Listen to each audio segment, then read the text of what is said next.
우리가 이 세상에서 어떤 것을 실행함에 있어서는 authority, 권위가 필요합니다. 다시 말씀드리면 우리가 이 세상을 사는데 필요한 것이 여러 가지가 있겠지만 사회생활 하는데 꼭 필요한 것이 모든 사람이 동의할 수 있는 길이 측정법이 필요하지요. 그 다음에 무게의 측정법이 필요합니다. 그 다음에 양의 측정법, 즉 물이나 음료수 같은 액체를 모든 사람이 알고 모든 사람이 동의할 수 있는 기준이 필요하지요. 그 기준을 권위라고 그러고 한국말로 영어로 authority라고 그럽니다. 오늘날의 기독교, 제가 말씀드리는 기독교는 개신교가 아니고 예수님을 그리스도로, 메시아로, 하나님의 아들로 인정하는 모든 사람들의 모임을 얘기하는 거예요. 기독교가 33,000개입니다. 교파가. 왜 그렇게 됐을까? 잘 보세요. 자가 길이를 측정하는데 권위, authority가 되고, 저울이 무게를 다하는 권위가 되고, 액체를 측정하는 용기가 authority, 권위가 되는데, 기독교 신앙의 기준이 무엇일까요? 모든 사람이 한결같이 기독교 신앙의 기준은 성서라고 그럽니다. 성서. 왜 성서라고 그러느냐? 성경이라고 하는 말도 맞아요. 성경. 그러나 성서라고 하는 말이 바이블이잖아요. 바이블이라고 하는 말은 헬라어 비블로스에서 왔고, 비블로스라고 하는 말은 책이라고 하는 뜻입니다. 그래서 바이블을 a book of books, 책 중에 책이다 이렇게 얘기하거든요. 하나님께서 인간에게 주신 유일한 책이지요. 하나님의 뜻이 담겨져 있는 책입니다. 자, 그런데 성서를 제대로 기독교 신앙의 권위로, authority로 사용을 하려면 성서를 바르게 해석을 해야 돼요. 하나님의 말씀을 옳게 분변하라 했을 때 분변은 바로 취급하라고 하는 뜻입니다. 그러니까 바로 취급 안 하면 성경도 오용될 수 있다. 잘못 사용할 수 있다는 거예요. 그러니까 성경은 기독교 신앙의 표준이라고 그러고 거기에는 누구나 다 동의를 하는데 성경을 사용함에 있어서, 즉 해석함에 있어서, 적용함에 있어서 각자의 다른 적용법을 가지고 있어요. 그러다 보니까 교파가 33,000개나 되어 있습니다. 지금 이게 2008년도 통계입니다. 지금은 통계 자체가 불가능합니다. 자, 그렇다면 이 성서에 대해서, 성경에 대해서 우리가 확실하게 알아볼 필요가 있습니다. 그러니까 우리 모든 크리스찬들의 신앙의 기준은 성서인데, 신구약 성경 속에 많은 등장인물들이 있어요. 신구약 성경의 주인공이 누굽니까? 누가 있습니까? 하나님.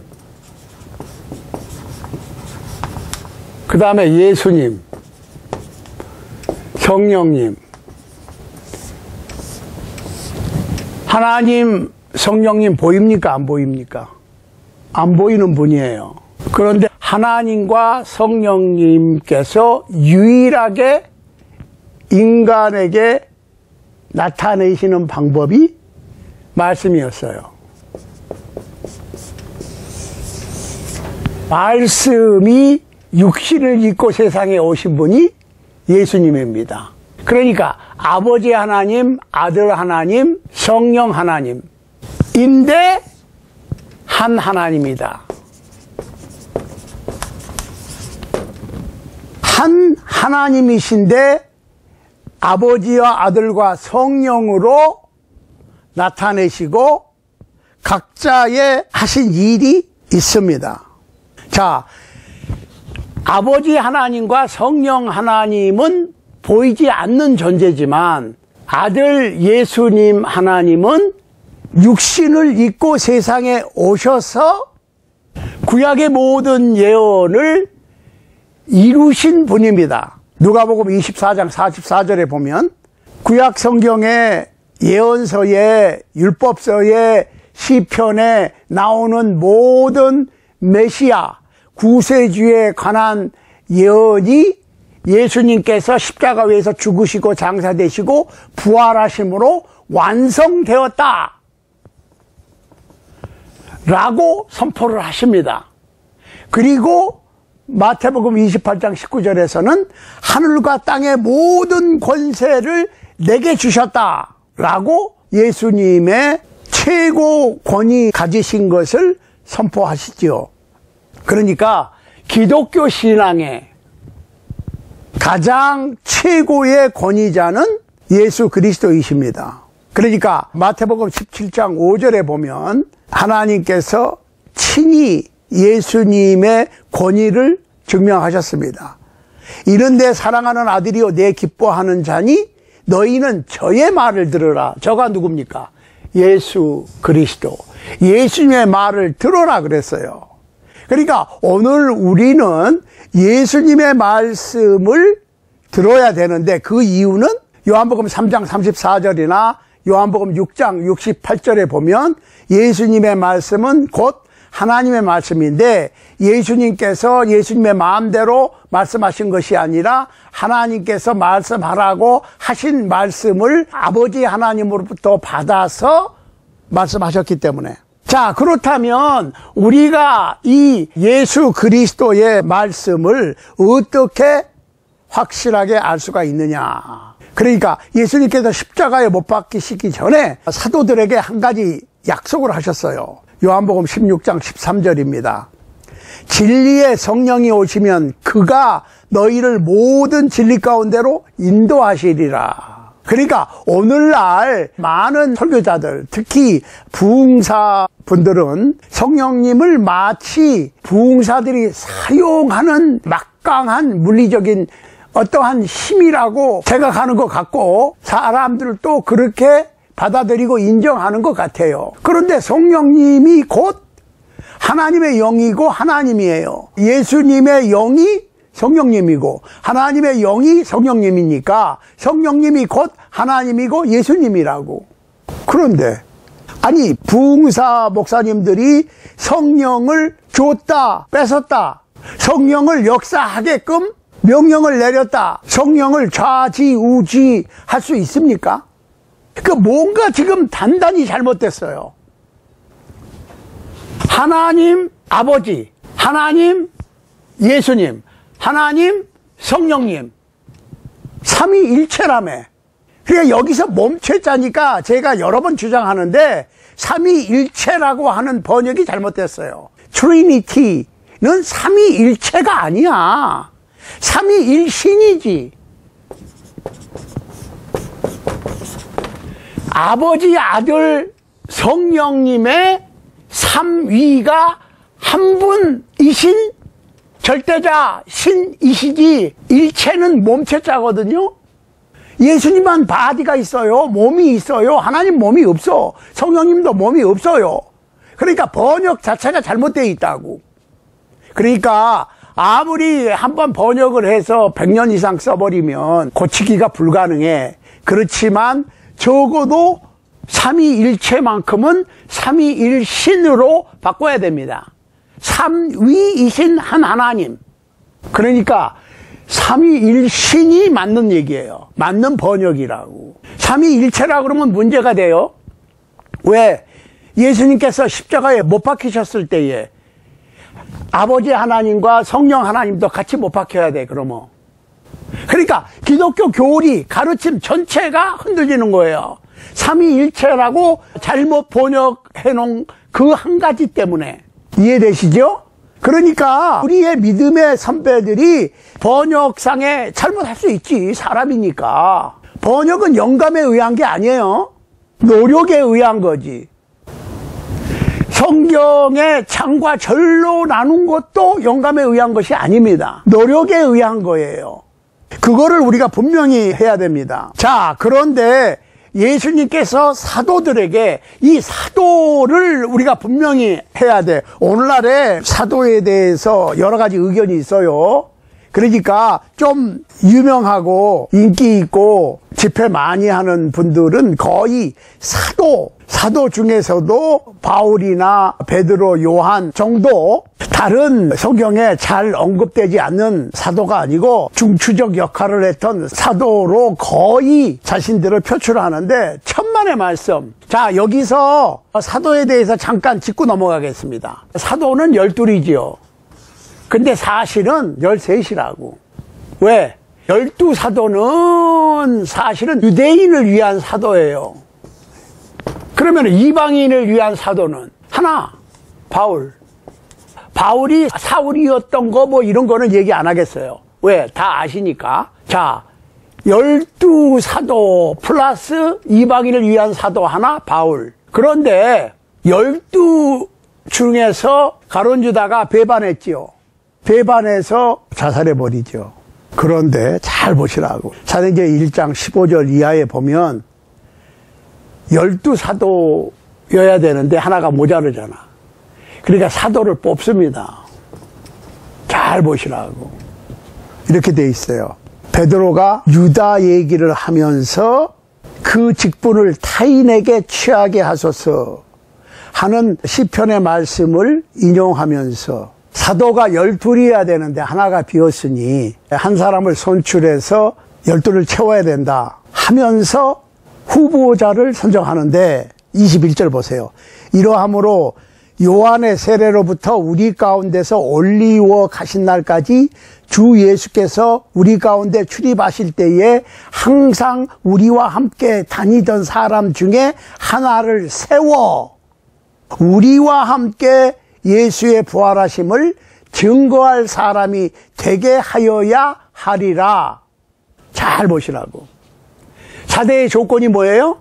예수님께서 요단강에서 세례 받으실 때부터 승천하실 때까지 같이 따라다니던 사람들 중에 그것도 한 사람이 자리가 비었으니까 한 명만 선출을 해야 된다. 이해하시죠? 예수님께서 승천하시고 열흘 동안 예루살렘의 다락방에 모여서, 그러니까 많은 사람들이 마가의 다락방이라고 얘기하는데 사실은 마가의 다락방보다는 예루살렘 성전의 한 다락방이 많아요. 이라고 보는 것이 더 타당성이 있습니다. 그 얘기는 나중에 시간 나면 하기로 하고, 아무튼 다락방에 120명이 모여서 열심히 기도를 하고 있었어요. 그런데 사도행전 1장 8절에 보면 성령이 너희에게 임하시면 너희가 권능을 받고 예루살렘과 유다와 사마리아와 땅끝까지 이르러 내 증인이 되리라 하시잖아요. 자, 거기서 증인이란 말이 무슨 말이냐? 증인이 뭡니까? 증인.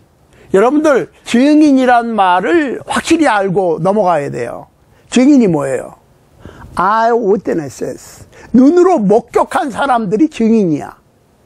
그러니까 결론적으로 사도는 목적이 예수 그리스도의 죽으심과 장사와 부활, 승천을 증인쓰기 위한 특별한 예수님의 정권 대사인데, 증인이라고 하는 자격을 갖추려면 직접 예수 그리스도의 공생애 시작하실 때 요단강에서 세례를 받으실 때부터 쭉 따라다녔어야 돼. 목격을 했어야 된다고. 그리고 감람산에서 승천하실 때까지 그 광경을 목격한 사람이 사도의 후보의 자격, 그것도 다 사도가 아니고. 그러니까 오늘날의 사도권을 주장하는 사람들은 아무리 유명하고 아무리 훌륭하게 보이는 분들이라 할지라도 잘못된 겁니다. 잘못된 건 잘못된 거야. 성경하고 맞지를 않아. 그러니까 그 사도는 뭐예요? 가짜 사도지. 그러니까 오늘날의 사도는 없어요. 자격을 갖춘 사람이 없다는 얘기야. 그러니까 본인들이 아무리 사도라고 우겨도 사도가 아닙니다. 미안한 얘기지만. 그래가지고 여기 보세요. 항상 우리와 함께 다니던 사람 중에 하나를 세워 우리로 더불어 예수의 부활하심을 증거할 사람이 되게 하여야 하리라 하거늘 저희가 두 사람을 천하니 하나는 바사바라고도 하고 별명은 유스도라고 하는 요셉이요 하나는 마띠아라.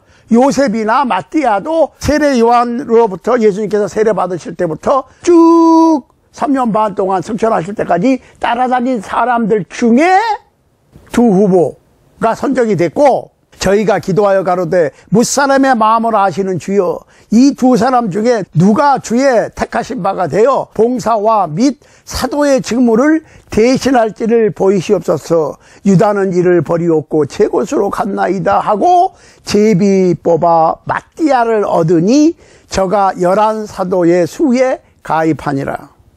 이제 사도에 대해서 확실하게 아셔야 돼. 그러니까 오늘날의 미국이고 한국이고 기타 다른 나라에서 사도권을 주장하는 분들은 다 가짜입니다. 그분들을 따르면 안 돼. 왜? 거짓 사도를 따라가면 되겠습니까? 거짓 사도들을 따라가는 결국 마지막이 뭐겠습니까? 우리가 분명히 알아야 돼요. 그러니까 예수님께서 사도들에게 너희는 나의 증인이 될 것이라고 그랬을 때 증인이 헬라어로 마르투스입니다. 마르투스. 그 마르투스라고 하는 단어에서 마르, 순교자라고 하는 말이 나왔어요. 예수님의 죽으신 자 가운데서 부활하시고 승천하신 것을 직접 봤으니까 증인을 쓰다가 다 순교당해야 돼. 그게 사도예요. 그게 사도의 역할이라고. 어떤 사람이 간절히 사도가 되기를 원해서 사도가 되는 것은 아니에요. 그러니까 오늘날의 사도는 없다. 그렇지만 성경 속에서 사도의 역할은 엄청났습니다. 그 사도들의 역할을 증명하고 그 사도들의 역할이 무엇이었는가를 알아볼 수 있는 기록이 성서입니다. 그러니까 사도가 되기를 주장하고 구상하지 말고 사도들에 대해서 확실하게 사도들이 사도의 임무를 어떻게 수행했는가를 설명하고 기록해 놓은 성서를 잘 연구하는 것이 필요한 거예요. 그러니까 오늘날에 무슨 사도권 운동이나 아니면 성령 운동,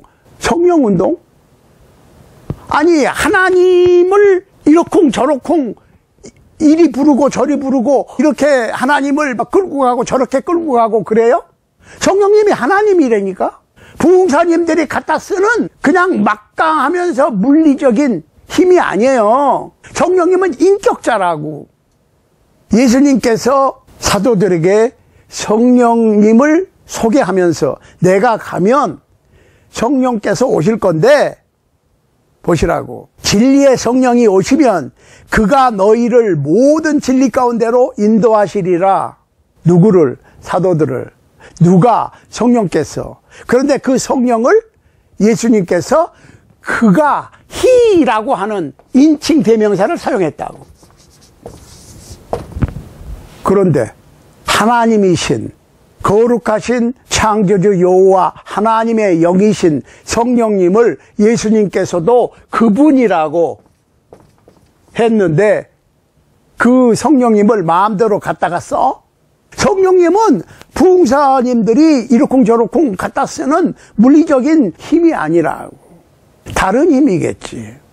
그분들이 사용하는 것은 절대로 성령님이 아닙니다. 성령님은 어떤 사람이 갖다 사용할 수도 없는 하나님이고 오히려 성령님께서 어떤 사람들을 사용하셨으면 사용하셨지 사람들에 의해서 이러쿵 저러쿵 이리 끌면 이리 저리 끌면 저리 왔다 갔다 하시는 분이 아니시란 말이에요. 예수님께서는 너희가 나의 증인이 될 것이다.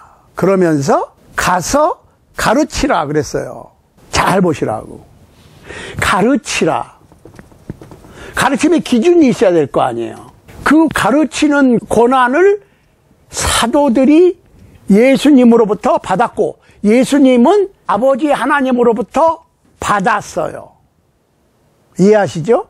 그러니까 사도들의 가르침은 곧 하나님의 말씀이었지. 사도행전 20장 27절에 보세요. 사도 바울은 에베소 교회 장로들을 불러서 내가 꺼리지 않고 하나님의 뜻을 다 너희에게 전하였음이라 그랬습니다.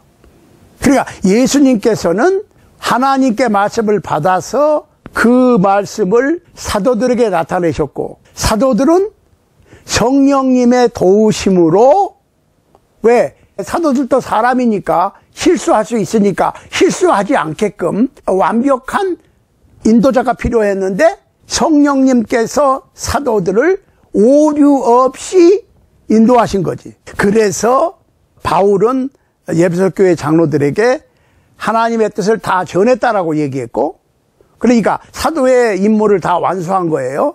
그 다음에 고린도전서 14장 37절에 보면 내가 너희에게 얘기한 것은 주님의 명령인 줄 알라, 이렇게 얘기를 했어요. 그러니까 오늘날에 이 사도들의 흉내를 내는 분들이 가끔 있는데 분명히 분별할 줄 아셔야 됩니다. 하나님의 일꾼으로서 바울은 하나님께 순종하는 일에 충성했습니다. 그리고 고린도전서 4장 6절에 보면 기록한 말씀 밖에 넘어가지 말라라고 권면했습니다. 사도 바울은 그리스도인들이 하나님의 계명 안에 계속 머물러 있을 것을 촉구했어요. 갈라디아서 1장 6절로 8절에 보면 사도들이 그 당시에 전해준 복음, 그리고 그 기록에 의해서 지금까지 남아있는 복음을 변경하는 것은 천사들이라도 저주를 받을 일이라고 경고를 했습니다. 그러니까 다른 복음, 성경하고 다른 복음을 전하고 받아들이는 것은 매우 위험한 신앙입니다. 고린도전서 4장 6절에 기록한 말씀 밖에 넘어가지 말라라고 명령하셨기 때문입니다. 그 다음에 데살로니가 후서 2장 15절에 보세요. 이러므로 형제들아 굳게 서서 말로나 우리 편지로 가르침을 받은 유전을 지키라. 사도들로부터 가르침을 받은 유전을 지켜라. 이러므로 형제들아 굳게 서서 말로나 우리 편지로 가르침을 받은 유전을 지켜라. 그러니까 말로 해버리면 금방 사라져 버릴 거니까 말을 아무리 잘 알아듣고 실천했다고 해도 그 사람들이 세상을 떠나면 교훈도 사라지니까 글로 남겼지요. 그러니까 사도들이 말로도 분명하게 전했지만 글로 남겼어요. 베드로후서 1장 12절 15절에 보면 베드로가 자기가 세상을 떠난 후에도 이 땅에 계속 살아있는 그 당시에 크리스찬들, 아니면 후에 말씀을 통해서 크리스찬이 될 사람들, 2022년 오늘 현재를 살고 있는 우리에게까지 바른 교훈을 얻게 하기 위해서 기록으로 남겼어요. 베드로 후서 1장 12절 15절을 꼭 참조해 보시기 바랍니다. 그러니까 누가복음 1장에 보면 누가는 확실히 알게 하기 위해서 글로 써서 남긴다고 그랬어요. 요한복음 20장 30절로 31절에 보면 예수님께서 제자들 앞에서 행하신 일이 요한복음에 기록된 것 이외에도 많은 일을 행하셨는데, 오직 이것만을 기록하는 이유는 예수 그리스도를 하나님의 독생자 메시아로 믿게 하기 위해서 예수님께서 행하신 표적들을 기록해 놨고, 그러니까 예수님께서 기적과 표적을 행하신 목적이 예수님이 메시아인 것을 증명하기 위해서예요. 예수님이 메시아인 것을 믿고 그 예수 그리스도의 이름으로 생명을, 영원한 생명이에요, 얻게 하기 위해서 기록했다고 선언하고 있습니다. 그러니까 하나님의 변치 않는 진리의 말씀을 영구히 보존할 수 있도록 기록하게 하신 하나님의 뜻을 헤아릴 줄 알아야 됩니다. 그 기록된 사도들의 교훈이 신약 성서입니다. 그러니까 사도들이 말씀을 전하면 왜 1세기에는 그렇게 많은 기적과 표적이 일어난 줄 아세요? 기적 표적을 miraculous sign이라고 그래요. signs. 표적. 사인은 어떤 위치와 장소를 그리고 그 장소의 목적과 그 장소가 무엇하는 곳인가를 알려주기 위한 표시지요. 마가복음 16장 20절에 보세요. 신약 성경에 특히 사도행전에 나오는 많은 기적적인 표적은 예수님에 관해서 전하는 1세기 제자들의 말씀이 참이고 진실인 것을 뒷받침해 주기 위해서 기적적인 표적을 동반시키신 거예요. 그렇게 해서 사도들이 전한 복음이 참이라고 하는 참된 역사적인 사건, 예수님의 이 세상에 오신 것과 이 세상을 33년 동안 사신 것과 마지막 3년 반의 공생애를 통해서 천국 복음을 전하시고 결국은 십자가에 못 박혀 죽으시고 장사되시고 부활하시고 승천하심으로 인류가 하나님께 나아갈 수 있는 길을 열어놓으신 그 기록이 진실이라고 하는 참이라고 하는 증거를 위해서 표적과 기사를 허락하신 거예요. 그러니까 예배서 3장 1절 보세요. 바울도 계시에 의해서 편지를 썼고 말을 했어요. 기록으로 남겼어요.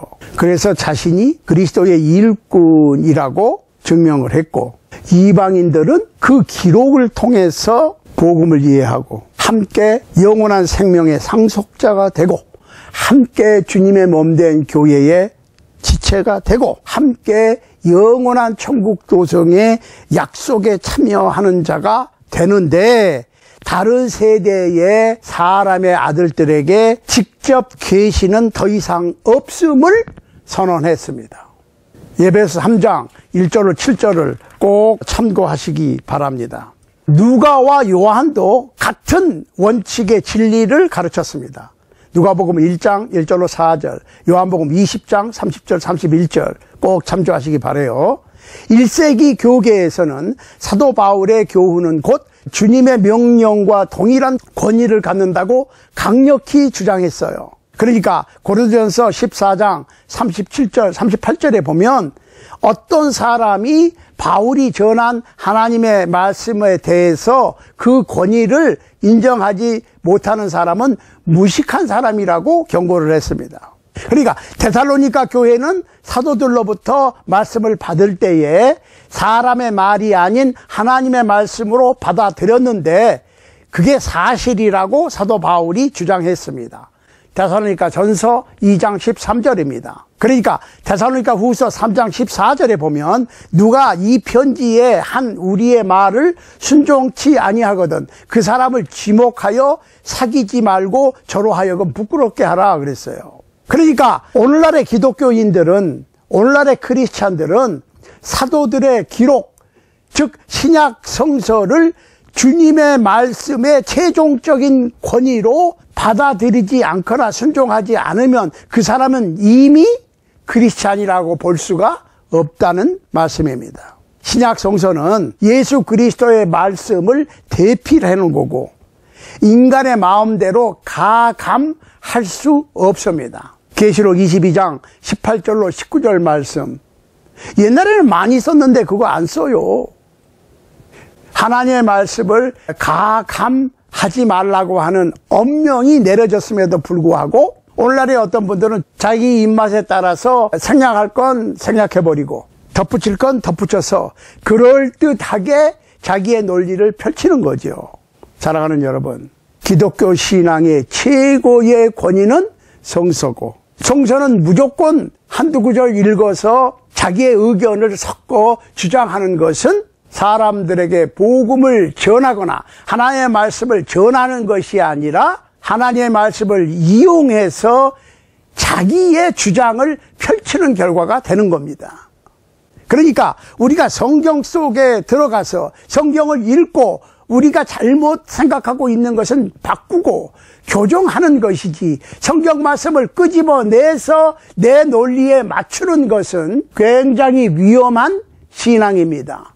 사랑하는 목사님들께서 어디 신학을 한 것이 문제가 아니고 어떤 신학을 했는가에 따라서 다른 말씀을 전하지 마시고 순수한 마음으로 성경을 성경으로 보시고 연구할 수 있는 용기를 가지실 수 있기를 우리 주님 예수 그리스도 이름으로 간절히 소원합니다.